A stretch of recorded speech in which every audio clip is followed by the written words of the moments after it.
नमस्कार, राजस्थान समाचार में आपका स्वागत है। पेश है राजस्थान की खास खबरें। अब मोबाइल की तरह बिजली के लिए भी करना होगा रिचार्ज, नया नियम लाने की तैयारी में सरकार।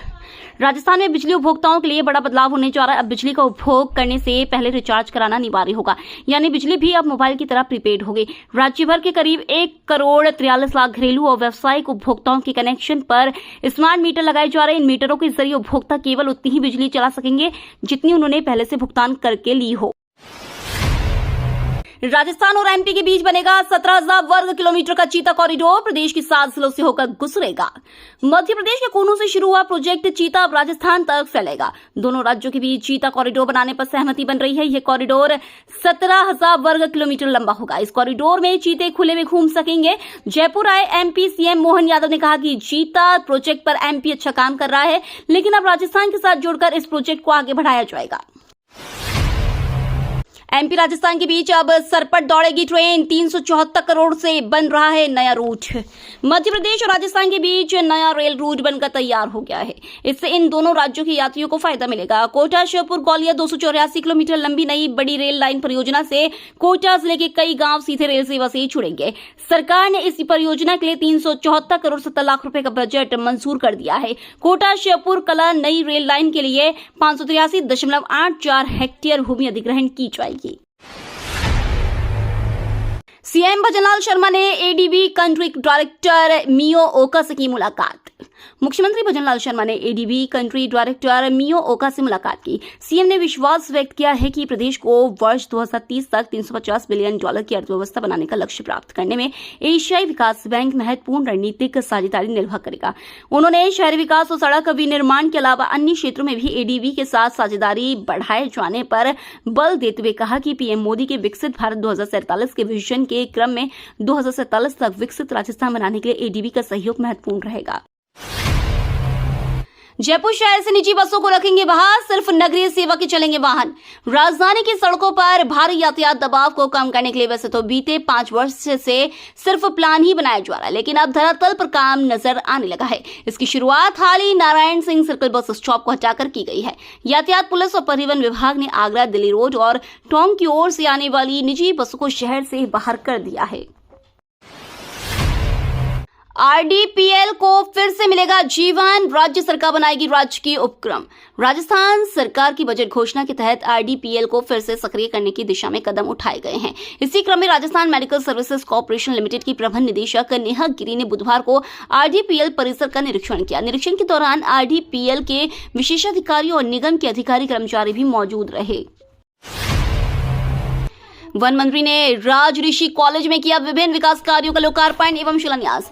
पर्यावरण एवं वन राज्य मंत्री संजय शर्मा ने राजकीय राज ऋषि महाविद्यालय अलवर में विभिन्न विकास कार्यों का लोकार्पण व शिलान्यास किया एवं भामाशाह सम्मान समारोह में मुख्य अतिथि के रूप में शिरकत की। शर्मा ने कहा कि राज ऋषि महाविद्यालय का शिक्षा के क्षेत्र में गौरवशाली इतिहास रहा है। उन्होंने महाविद्यालय के विकास में योगदान देने वाले, खासतौर पर महाविद्यालय में प्रकृति संरक्षण के कार्य कराने वाले भामाशाहों व महाविद्यालय स्टाफ को साधुवाद दिया।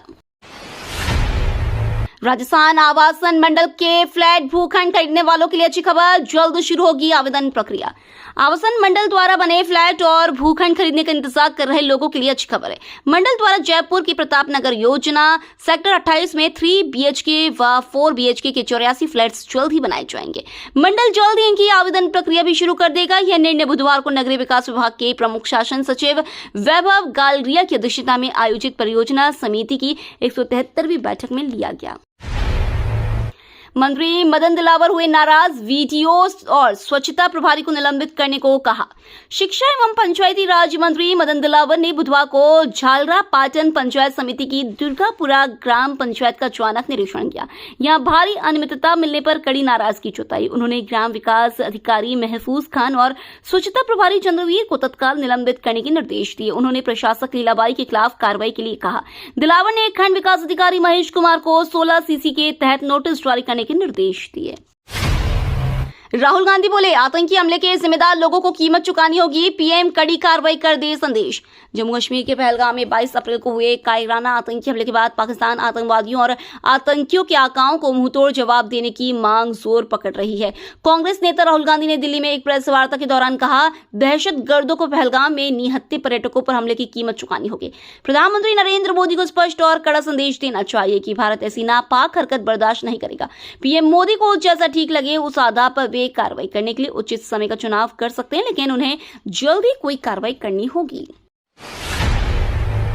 World boxing champion Mary Kom ने अजमेर दरगाह में चढ़ाई चादर। ओलंपिक कांस्य पदक विजेता MC Mary com Ajmer Sharif पहुंची, जहां उन्होंने ख्वाजा साहब के दरबार में अकीदत की चादर और फूल पेश कर जीवन में सफलता की दुआ मांगी। दरगाह की तरफ से उनका निजाम गेट पर जोरदार स्वागत किया गया और वह दरगाह में हाजिरी देने पहुंची। इस दरमियान पुलिस की सुरक्षा जब तभी तैनात रहा। मैरी कॉम ने निजाम गेट से एंट्री की और जन्नती दरवाजा होते हुए ख्वाजा साहब के आसान शरीफ में पहुंची, जहां दरगाह के खादिम ने उन्हें दरबार में जियारत कराई और प्रसाद भेंट किया। मैरी कॉम ने दरगाह में जिंदगी में सफलता का शुक्राना अदा किया और आगे भी जीवन में सुख शांति और कामयाबी के लिए विशेष दुआ मांगी। गंगानगर जोन को छोड़ पूरे प्रदेश का गेहूं खरीद टारगेट पूरा, फिर भी आधी ही हुई खरीद। 1,31,000 किसान कतार में। एफसीआई ने प्रदेश में इस बार गेहूं की बम्पर खरीद की है। किसानों ने भी इस बार रुचि दिखाई है। न्यूनतम समर्थन मूल्य और राज्य सरकार के घोषित बोनस को मिलाकर किसानों को 2,575 रुपए प्रति क्विंटल का दाम मिल रहा है। ऐसे में राजस्थान के 8 जोन में 6 का टारगेट पूरा हो गया है। जोधपुर जोन में गेहूं का उत्पादन कम होता है, इसलिए वहां खरीद टारगेट की आधी ही हुई है। प्रदेश में सर्वाधिक खरीद गंगानगर जोन में होती है, वहां पर महज 35% ही खरीद हुई है। पूर्व भाजपा जिलाध्यक्ष के अवैध निर्माण पर गर्जा बुलडोजर, 20 करोड़ की 8 बीघा जमीन से हटाया कब्जा। धौलपुर जिला प्रशासन का अतिक्रमण के खिलाफ गत 1 महीने से अभियान लगातार चल रहा है। इस अभियान के अंतर्गत बड़े बड़े रसूखदार लोगों के खिलाफ कार्रवाई की जा रही है। बुधवार को फिर एक बार प्रशासन ने बड़ी कार्रवाई को अंजाम दिया। भाजपा के पूर्व जिलाध्यक्ष बांकीलाल लोधा के कब्जे से 20 करोड़ कीमत की 8 बीघा सरकारी जमीन को मुक्त कराया है।